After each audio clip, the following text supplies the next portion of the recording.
ഇന്ന് മൂന്നാമത്തെ പ്രഭാഷണം ആരംഭിക്കാം. ഭാഗവതത്തിലെ സുപ്രധാനമായിട്ടുള്ള ഒരു ഭാഗമാണ് ദക്ഷയാഗം. ഭാഗവതത്തിന്റെ ഒരു മഹത്വമാണ് യഥാർത്ഥത്തിൽ ഓരോ പുരാണങ്ങളും അവിടെ മറ്റു ദേവനെയും കൂടി ഉയർത്തിക്കാട്ടുന്ന രീതിയിലുള്ള പരാമർശം. വെച്ചാൽ ഭാഗവതത്തിലെ ശിവപുരാണം എന്ന് പറയാം ദക്ഷയാഗം. അതിലേറ്റവും പ്രധാനമായിട്ടുള്ള നാമത്തിന്റെ മഹാത്മ്യം അല്ലെ. ഈ കലികാലത്ത് നാമസങ്കീർത്തനം യസ്യ സർവപാപ പ്രണാശനം പ്രണാമോ ദുഃഖശമന തന്നമാമി ഹിരിമ്പലം എന്നാണല്ലോ അവസാനം ഭാഗവതം പറഞ്ഞു നിർത്തുന്നത്.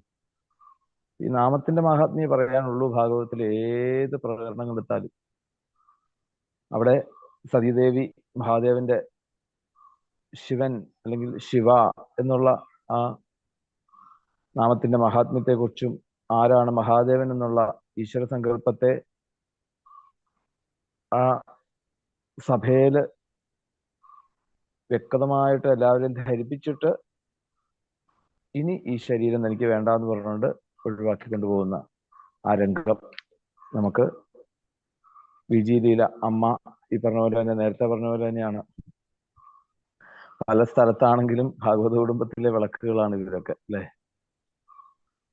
ആ തെളിഞ്ഞുകൊണ്ടിരിക്കുന്ന ലീലചേച്ചി നമുക്ക് ആ സതീ ദേഹത്യാഗ ഭാഗങ്ങള്, അമ്മയുടെ ആ സതീദേവിയുടെ പ്രസംഗം, ലോകത്തിന് വേണ്ടിയിട്ടുള്ള ഒരു പ്രസംഗം, അതിനെക്കുറിച്ച് നമുക്ക് പറഞ്ഞു തരുവാൻ വേണ്ടിയിട്ട് എല്ലാവിധ ആചാര മര്യാദകളോടുകൂടി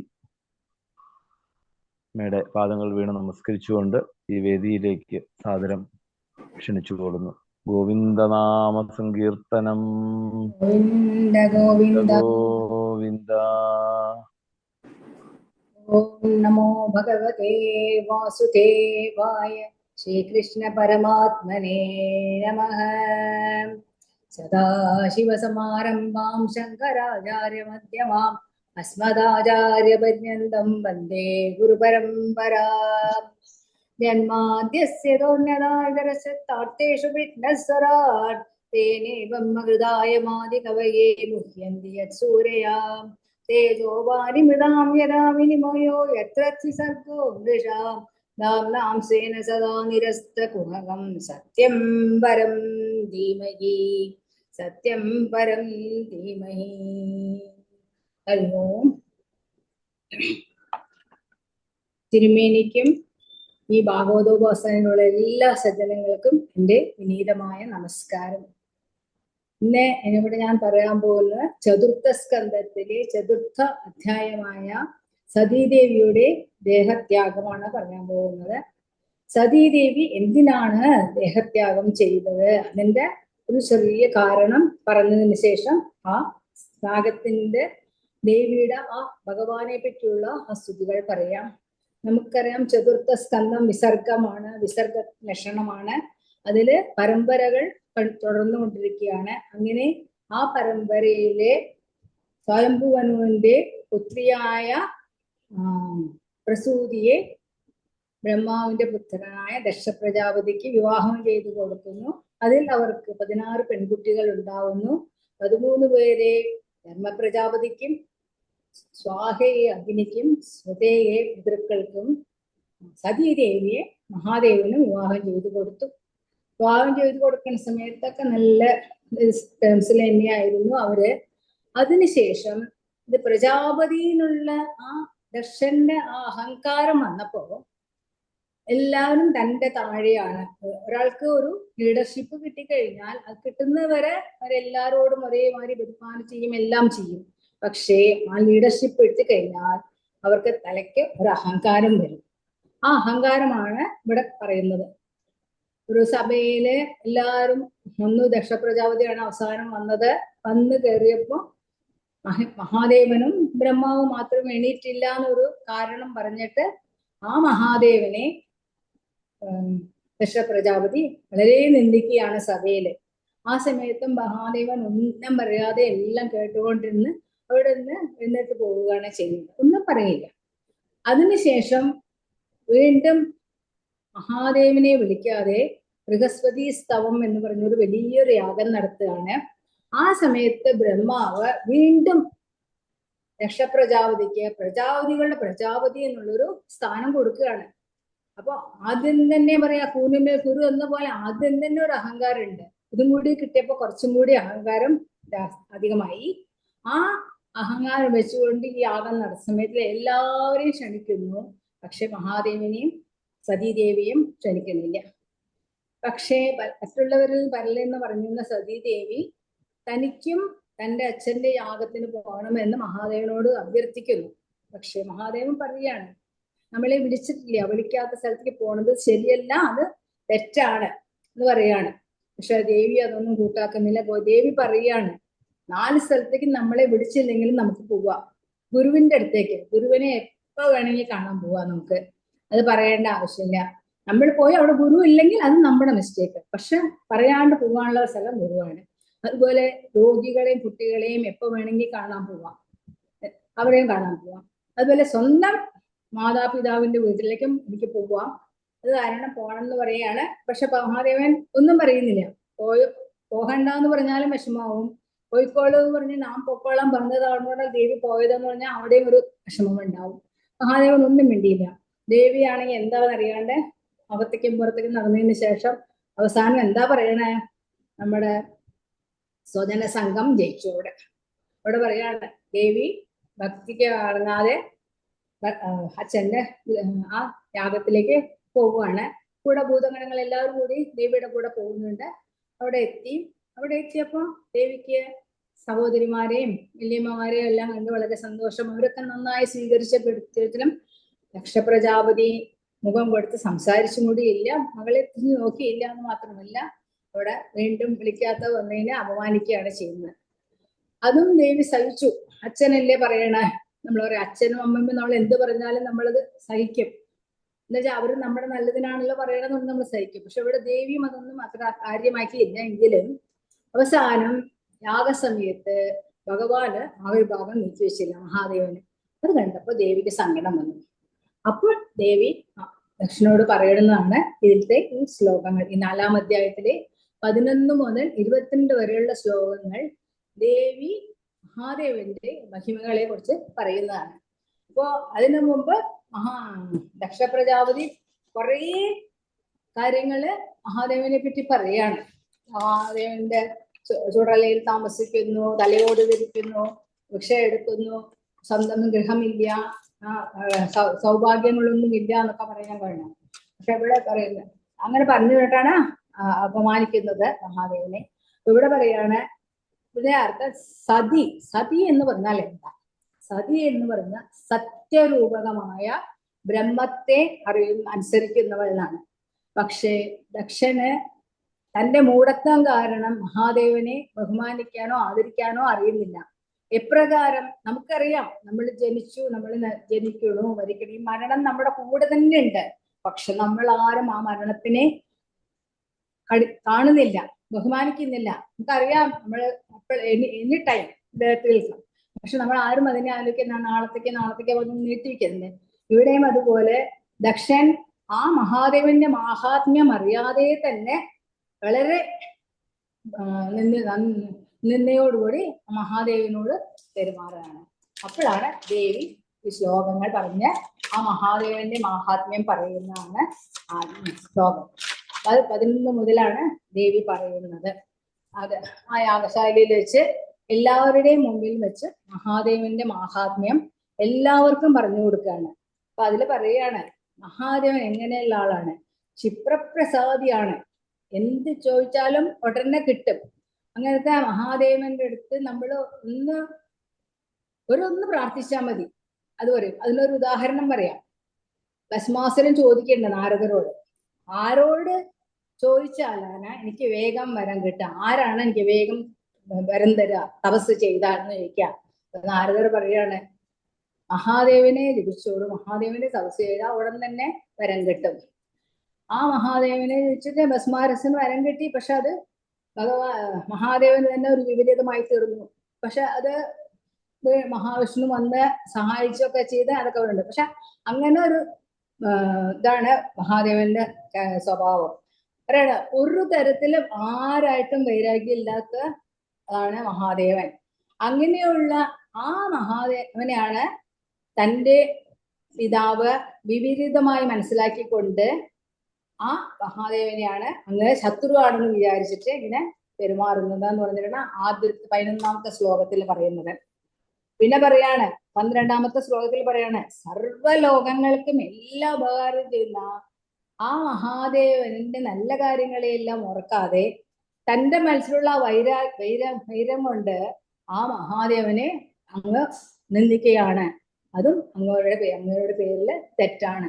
ബസ് എല്ലാവർക്കും നല്ലതാണ്, എല്ലാ ചരാചരങ്ങളിലും നടത്തുന്നു, എല്ലാവരും കാത്തു സൂക്ഷിക്കുന്ന, എല്ലാവർക്കും എല്ലാം ചെയ്തു കൊടുക്കുന്ന ആ മഹാദേവനെ നിങ്ങൾ നിന്ദിക്കുന്നത് ശരിയല്ല. പിന്നെ പറയാണ് ദേവി പറയാണ് ബ്രഹ്മാവിന്റെ പുത്രനായി ജനിച്ച അങ്ങക്ക് ബ്രാഹ്മണ്യം എന്താ എന്നറിയില്ല. എപ്രകാരം മറ്റുള്ളവരെ ബഹുമാനിക്കണം, എന്ത് ചെയ്യണം എന്നുള്ളത് അങ്ങക്ക് അറിയില്ല. അതും വളരെ തെറ്റാണ് എന്ന് പറഞ്ഞിട്ട് പറയുന്നുണ്ട്. പിന്നെ അതിന് ശേഷമുള്ള പറയുകയാണ് ലോകത്തിലെ മനുഷ്യർ 4 വിധത്തിലുണ്ട്, 4 തരക്കാരാണ് ഉള്ളത്. ഒന്ന്, മറ്റുള്ളവരുടെ ഗുണം കണ്ടു കഴിഞ്ഞാൽ ആ ഗുണത്തിനെ പ്രശംസിച്ച് അവരെ മനസ്സിലാക്കുന്നവരുണ്ട്. അങ്ങനെയുള്ളവർ കുറെ പേരുണ്ട്. ഇവര് എന്ത് ചെയ്താലും നന്മ ചെയ്യും എന്നുള്ളത് നമുക്കറിയാം. അങ്ങനെയുള്ളവർ കുറെ പേരുണ്ട്. അങ്ങനെയുള്ളവരെ നമ്മൾ വളരെ വേഗം തിരിച്ചറിയും. പിന്നെ ചിലവരുണ്ട് രണ്ടും, ഗുണങ്ങളും ദോഷങ്ങളും ഉണ്ടാകും. ഒരു സമയം ചെയ്യും, ഒരു സമയം അവർക്ക് ചെയ്യാൻ പറ്റില്ല, അവർ ചെയ്യാൻ പറ്റാത്ത സ്ഥിതിയാകുമ്പോൾ ചെയ്യില്ല. അങ്ങനെയുള്ളവരെ നമുക്ക് കണക്കാക്കാം. പിന്നെ കുറെ പേരുണ്ട് മറ്റുള്ളവരെ ഗുണങ്ങളെ കൂടി ദോഷങ്ങളായിട്ട് കാണുള്ളൂ. ആ കുട്ടി ഒരു നല്ല കാര്യം ചെയ്തു എന്ന് പറഞ്ഞാൽ അതിനെ പ്രശംസിക്കാണ്ട് അവിടെ വേണ്ട പൈസ ഉണ്ട് അതുകൊണ്ട് അവിടെ ചെയ്തു, ഇത്രേ ഉള്ളൂ, അങ്ങനെ പറയുന്നവരുണ്ട്. ആ പൈസ ഇല്ലെങ്കിലും ആ കുട്ടി അത് ചെയ്യുന്നുണ്ട് എന്നുള്ളത് ആ ബോധം നമുക്ക് ഉണ്ടാവണം. അപ്പൊ ആര് നല്ല കാര്യം ചെയ്താലും അതിനെ അഭിനന്ദിക്കാനും അതിനെ മനസ്സിലാക്കാനും ആ കഴിവ് നമുക്ക് വേണം എന്നാണ് അങ്ങനെ 3ാമത്തെ തരക്കാരന് പറയുന്നത്. പിന്നെ അത് പറയാണ് അന്യരുടെ നിർഗുണങ്ങളെ പോലും ഗുണങ്ങളായി മാറ്റിയെടുക്കുന്നവരുണ്ട്. അങ്ങനെയാണ് മഹാദേവൻ എന്ന് പറയുന്നത്. മഹാദേവൻ അങ്ങനെയാണ് അവരുടെ നിർഗുണങ്ങളെ പോലും കൂടി മഹാദേവൻ നമ്മൾ ഒരു ഗുണമായി സ്വീകരിച്ച് അവരെ വേണ്ട മാതിരി അനുഗ്രഹിക്കുന്ന ആളാണ്. അങ്ങനെയുള്ള ആ മഹാദേവനെ അങ്ങ് വേഗം പ്രസാദിപ്പിക്കാൻ സാധിക്കും. ഒരു മാപ്പ് പറഞ്ഞു ഒരു ഇത് പറഞ്ഞു പ്രസാദിക്കാൻ സാധിക്കും. ഇതിന്റെ ഒന്നും ആവശ്യമില്ല എന്ന് ദേവി തന്റെ പിതാവായ ദക്ഷനോട് പറയുകയാണ്. പക്ഷെ എന്തൊക്കെ പറഞ്ഞിട്ടും ദക്ഷൻ അതിനൊന്നും പറ്റി കേൾക്കുകയില്ല. ആ മഹാദേവൻ ആശുതോഷനാണ്, ആ പേരും കൂടി മഹാനുണ്ട്. അത്ര വേഗം പ്രത്യക്ഷപ്പെട്ട് എല്ലാം ചെയ്തു കൊടുക്കുന്നതാണ്. അങ്ങനെ പറഞ്ഞു കൊടുക്കുകയാണ്. അത് പറഞ്ഞിട്ടും ദക്ഷൻ അതൊന്നും കേൾക്കാണ്ട് വന്നപ്പോ 13ാമത്തെ ശ്ലോകത്തിൽ ദേവി പറയാണ് ഇത്രയെല്ലാം ഞാൻ പറഞ്ഞതിന് ശേഷം ദക്ഷനോട് ഒരു അനക്കോ ഇല്ല ഒരു കുലുക്കോ ഇല്ല പറയണേ. ഈ നശ്വരമായ ശരീരത്തെ അങ്ങ് വളരെ ആത്മാവായി കാണുന്നത് കൊണ്ടാണ് അങ്ങക്ക് ഈ ദുഷിച്ച സ്വഭാവം. ഈ സ്വഭാവം നല്ലതല്ല, അത് നല്ലതിനില്ല, നന്മയ്ക്കല്ല എന്ന് പറയാണ്. പിന്നെ ഇങ്ങനെയുള്ളവര് നല്ല മഹാന്മാരെയും ഋഷിമാരെയും മുനിമാരെയും ഒക്കെ നല്ലവരെയും എല്ലാം കൂടി ഭയങ്കര ഈർഷ്യയോടും അസൂയോടും മാത്രമേ കാണുകയുള്ളൂ. അതുകൊണ്ട് അങ്ങേ തിരുത്താൻ വളരെ ബുദ്ധിമുട്ടാണ് എന്ന് പറഞ്ഞിട്ട് ദേവി അവിടെ പറയാണ്. അതിനൊരു ശ്ലോകം പറയാണ് ഹാനിശ്രേയാംസി ഭൂയാംസി പുംസോ മഹാനിധക്രമ പറയാണ്. അതിന്റെ അർത്ഥം പറയാണ് ഒരുവൻ മഹാജനങ്ങളെ നിന്ദിച്ച് അതോടുകൂടി അവന്റെ ഐശ്വര്യം ശ്രേയസ് സകല സമ്പത്ത് എല്ലാം ഇല്ലാതെയായി പോകും.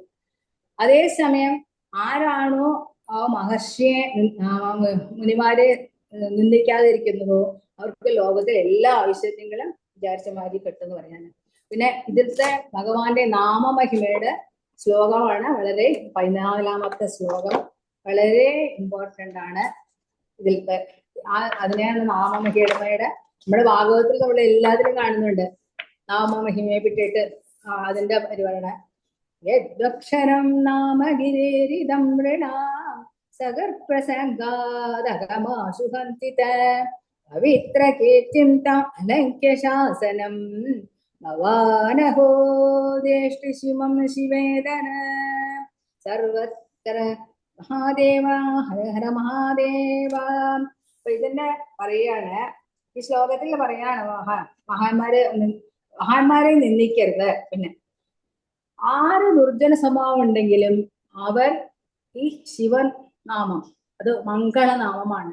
ആ മംഗളനാമത്തെ രണ്ടക്ഷരത്തെ പറഞ്ഞാൽ ഉടൻ തന്നെ അവർക്ക് ഐശ്വര്യം, പ്രാപ്തി, ബഹുമാനം, ശ്രേയസ് എല്ലാം കിട്ടും.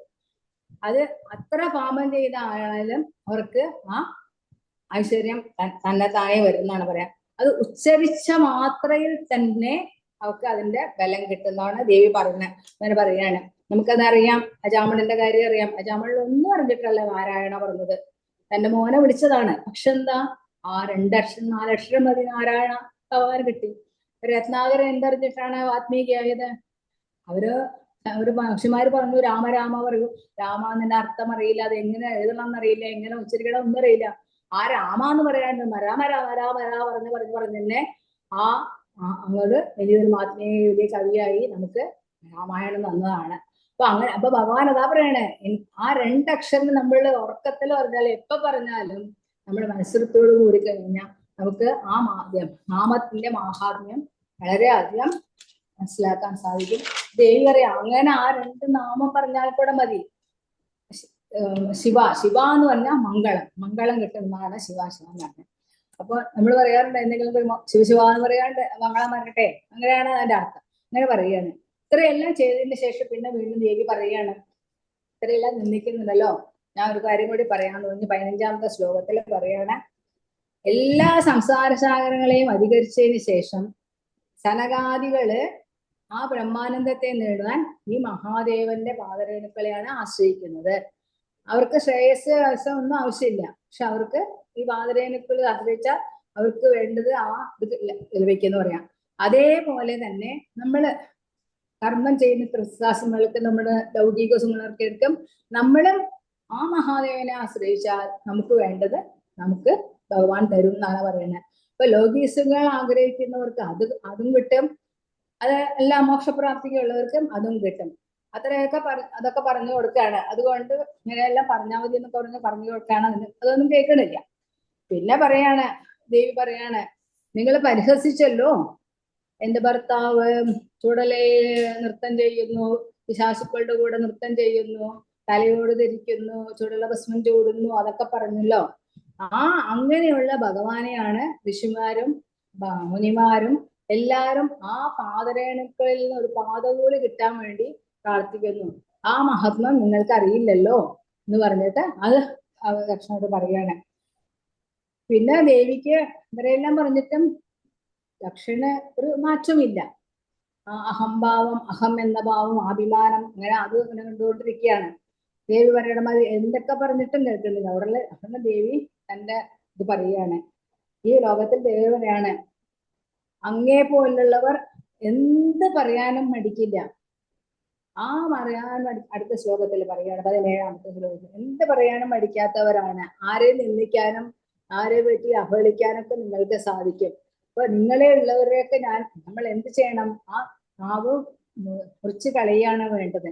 പക്ഷെ അത് എനിക്ക് സാധിക്കില്ല. എന്തുകൊണ്ടെന്നാൽ ഞാൻ അങ്ങയുടെ മകളായി ജനിച്ചത് കൊണ്ട് എനിക്കത് സാധിക്കില്ല. പിന്നെ എനിക്ക് എന്ത് ചെയ്യാം? അങ്ങനെ നിന്ദിക്കുന്ന സമയത്ത് ആ നിന്ദിക്കുന്ന സ്ഥലത്തിൽ നിന്ന് ഞാൻ ചെവി കൊത്തി അവിടെ നിന്ന് ഓടിപ്പോകണം.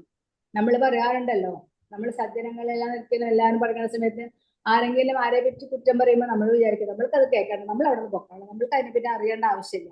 അങ്ങനെ വേണം. നമ്മൾ ആരുടെയും ദുഷ്കൃത്തുകളെ കേൾക്കാൻ നമ്മൾ നമ്മുടെ ചെവി കൊടുക്കരുത്.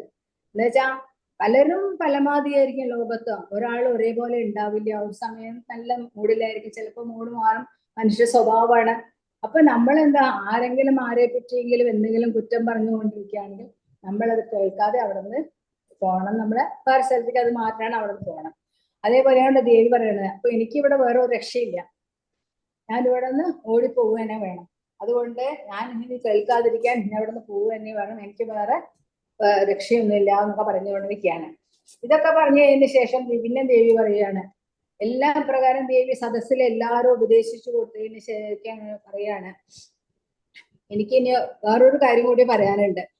എന്താ വെച്ചാൽ ഇത്രയും ഞാൻ ഉപദേശിച്ചതിന് ശേഷം നിങ്ങള് മാറില്ല എന്ന് എനിക്കാണ്. പക്ഷെ ആ ശിവനെ നിന്ദിക്കുന്ന ആ അങ്ങയിൽ നിന്ന് ഉത്ഭവിച്ച ഞാൻ നീ ഈ ശരീരത്തെ ധരിക്കാൻ യോഗ്യതയില്ലാത്തവളാണ്. അതുകൊണ്ട് എനിക്ക് ഈ ശരീരം വെടിയെ തന്നെ ചെയ്യണം. ആ ശരീരം ഞാൻ വെടിയാൻ തന്നെയാണ് പോകുന്നതെന്ന് പറയാണ്. എന്നിട്ട് പറയാണ്, ഞാൻ അവിടെ നിന്ന് വരുമ്പോ ശിവപത്നിയാണ്, അഭിമാനത്തല്ല ഞാൻ ഇവിടെ വന്നതെന്ന് വിചാരിക്കരുത്. ഞാൻ അങ്ങയുടെ മകളായിട്ടും ശിവപത്നിയെ രണ്ടായിട്ടും വന്നെങ്കിൽ കൂടെ നിങ്ങൾ രണ്ടിനും എനിക്ക് ആ സ്ഥാനം തന്നില്ല. അതുകൊണ്ട് ഇവിടെ നിന്ന് ഞാൻ പോവാണ്. പിന്നെ പറയാണ്, അതിനൊരു ഉദാഹരണം പറയാണ്. നമ്മള് എപ്രകാരമാണോ ഒരു ഭക്ഷണം കഴിക്കുമ്പോൾ അറിയാതെ തന്നെ അശുദ്ധമായ ഒരു ഭക്ഷണം നമ്മൾ കഴിച്ചു എന്ന് വിചാരിച്ചോളൂ, നമ്മൾ എന്ത് ചെയ്യും? ഉടനെ തന്നെ അത് ഛർദ്ദിച്ച് കളയും, അല്ലെങ്കിൽ ഡോക്ടർ പറയും എന്തെങ്കിലും വെള്ളം വെച്ചാൽ കളയും, എന്നൊക്കെ പറയാൻ പറയും. അപ്പൊ അങ്ങനെ നമ്മള് ഇവിടെ ദേവി പറയുന്നത്, അതുകൊണ്ട് ഞാൻ ഈ ശരീരത്തെ ഉപേക്ഷിക്കുകയാണ്, എനിക്ക് അത് മാത്രമേ എനിക്ക് ഇവിടെ സാധിക്കുള്ളൂ എന്ന് പറയാണ്. പിന്നെ പറയാണ്, അന്ന് ഭഗവാൻ എഴുന്നേറ്റ് നിൽക്കാത്തത് ഭഗവാന്റെ ഉള്ളില് വലിയവര് ചെറിയവര് പ്രജാപതി സാധാരണ മനുഷ്യർ അങ്ങനെയൊന്നുമില്ല. ഭഗവാന്റെ ഉള്ളിലുള്ളത് ആ ആത്മാവായ ഒരു ചൈതന്യം മാത്രമേ ഉള്ളൂ. അതാരാണ്? മഹാവിഷ്ണു. ആ മഹാവിഷ്ണുവിന്റെ ഉള്ളിലും ഈ മഹാദേവനാണ്. അപ്പൊ അവരുടെ രണ്ടുപേരുടെ ഉള്ളിലും അവര് റെസ്പെക്ട് ചെയ്യുന്നത് ആ ഒരു ആത്മചൈതന്യത്തെ മാത്രമേ ഉള്ളൂ. അപ്പൊ അതുകൊണ്ടാണ് എഴുന്നേൽക്കാത്തത് എന്ന് ദേവി പറഞ്ഞു കൊടുക്കുകയാണ്.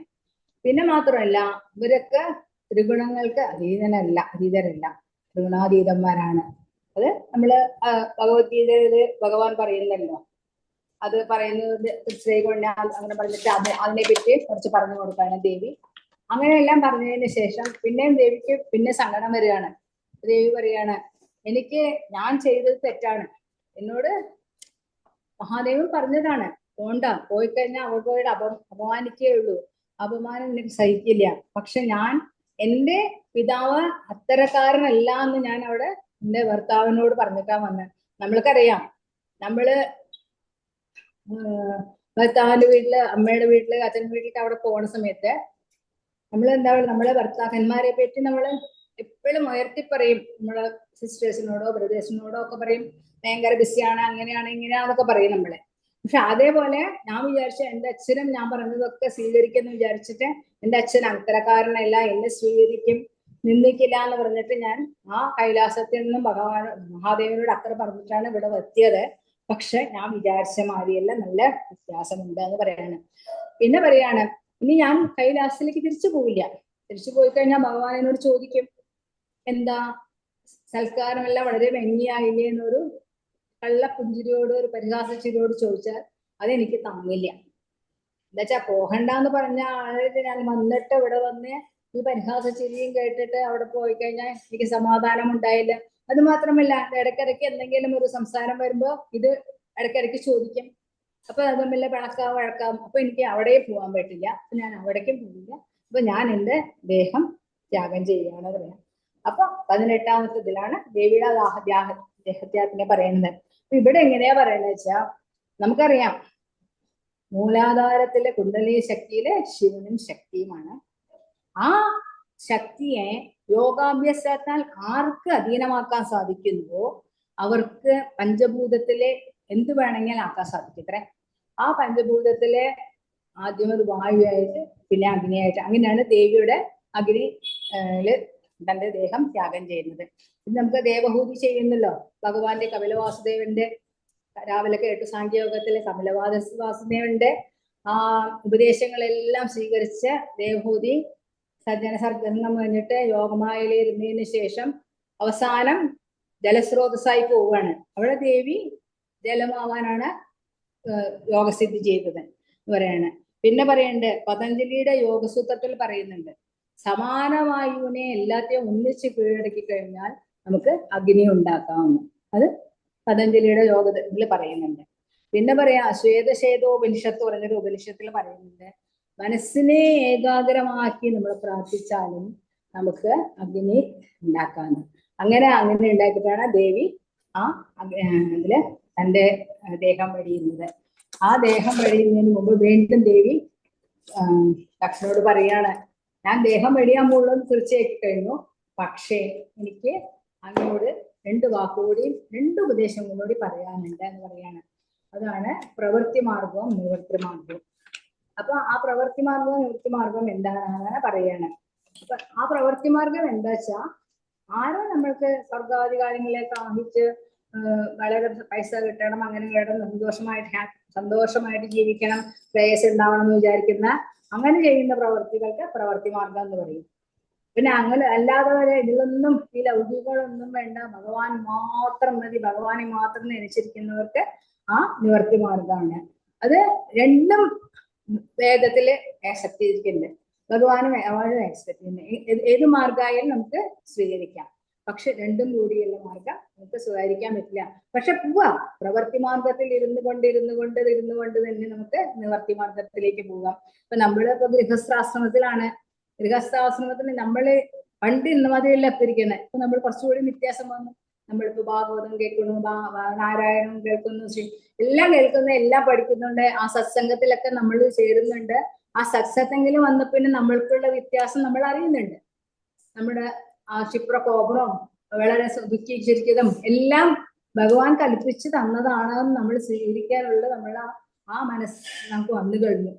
അപ്പൊ അതുപോലെയാണ് ദേവി പറയുന്നത്, പ്രവൃത്തി മാർഗത്തിൽ നിന്ന് നിങ്ങൾക്ക് നിവൃത്തി മാർഗത്തിലേക്ക് വരാം, അതിന് നമുക്ക് ശ്രമിക്കണം എന്ന് പറയാണ്. നമുക്കറിയാം ആ ഭിക്ഷുവിന്റെ കഥ നമ്മൾ ഭാഗവതത്തിൽ പറഞ്ഞു. പൈസ ഉണ്ടായിരുന്നു, ആർക്കും കൊടുക്കാതിരുന്നു, എല്ലാം ചെയ്തു. അതിനുശേഷം അതെല്ലാം നശിച്ചതിന് ശേഷം അതിന്റെ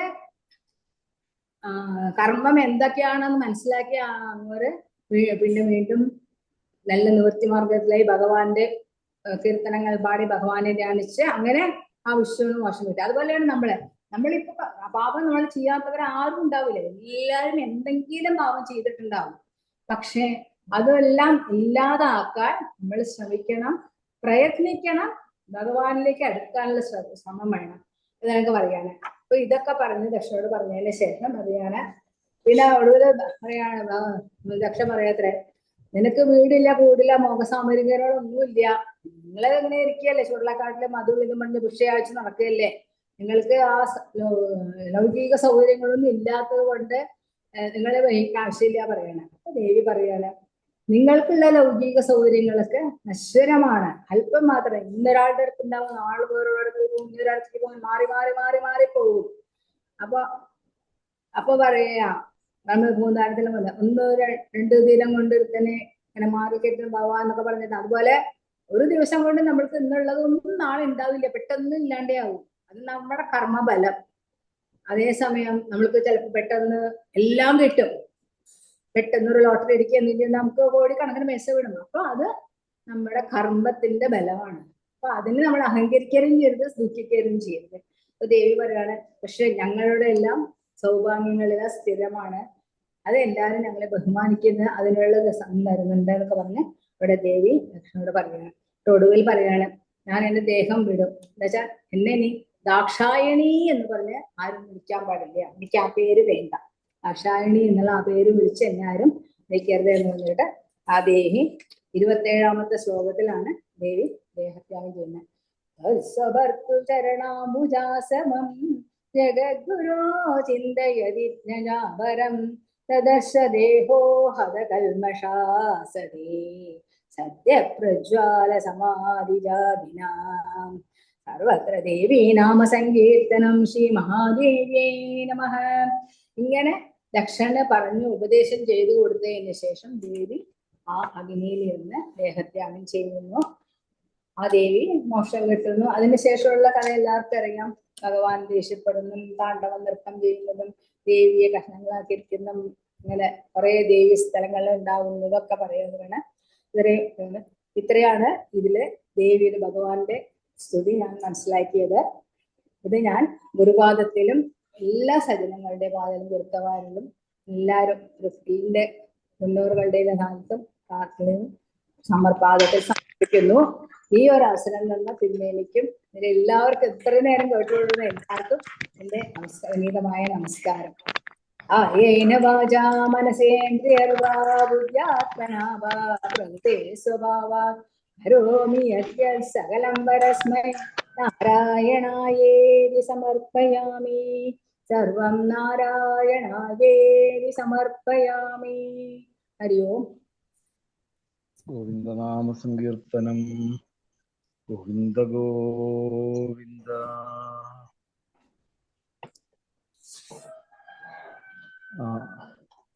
സതിയുടെ ഭാഗം വിശിഷ്ടമായിട്ട് ഇത്ര കണ്ട് ഒരു പ്രാധാന്യം സതീദേവി നമുക്ക് പറഞ്ഞു തരാനുണ്ടെന്നുള്ളത് മനസ്സിലാകുന്നത് ഇങ്ങനെ രക്ഷിതരായിട്ട് എടുത്ത് നമ്മളതിനെ ഒന്ന് വിശകലനം ചെയ്യുമ്പോഴാണ്. വിശാഖം എന്നുള്ളൊരു കഥ മുഴുവൻ അങ്ങോട്ട് വിസ്തരിക്കുമ്പോൾ നമുക്കിതൊന്നും പറയാൻ സമയം കിട്ടില്ല. എന്തായാലും ചെറിയ കുറച്ച് സമയത്തിലാണെങ്കിലും എന്തൊക്കെയോ വലിയ കാര്യങ്ങള് ചേച്ചി നമുക്ക് തന്നതുപോലെ തന്നെ ഒരു പ്രതീതി. ഇത്രയൊക്കെ തന്നെ ഉള്ളൂ ശരിക്ക്. അതിന്റെ ആ സത്ത, കഴമ്പ് എന്താണ് നമ്മൾ മനസ്സിലാക്കേണ്ടത് എന്നുള്ളത് വ്യക്തമാക്കി തന്നു അമ്മ. ഒരു നല്ലൊരു പ്രഭാഷണം ശരിക്കും. ചുരുക്കി ഈ വിസ്തരിച്ച് എങ്ങനെയും പറയാം, ചുരുക്കി അതിന്റെ പോയിന്റ് പോകാതെ പറയുമ്പോഴാണ് പ്രഭാഷണത്തിന്റെ പ്രാധാന്യം. എന്തായാലും വളരെയധികം സന്തോഷം. ഭാഗവത കുടുംബത്തിലുള്ള എല്ലാവരുടെയും പേരിൽ അമ്മയുടെ പാദങ്ങളിൽ നമസ്കരിക്കുന്നു. നമുക്കിപ്പോ ഒരു 10 മിനിറ്റ് കഴിഞ്ഞിട്ട് പാരായണം ആരംഭിക്കാം. നമുക്ക് 9 അധ്യായം പാരായണമുണ്ട്. അപ്പം സുനിത അമ്മയുടെ ഫോൺ ശരിയായിട്ടുണ്ടെങ്കിൽ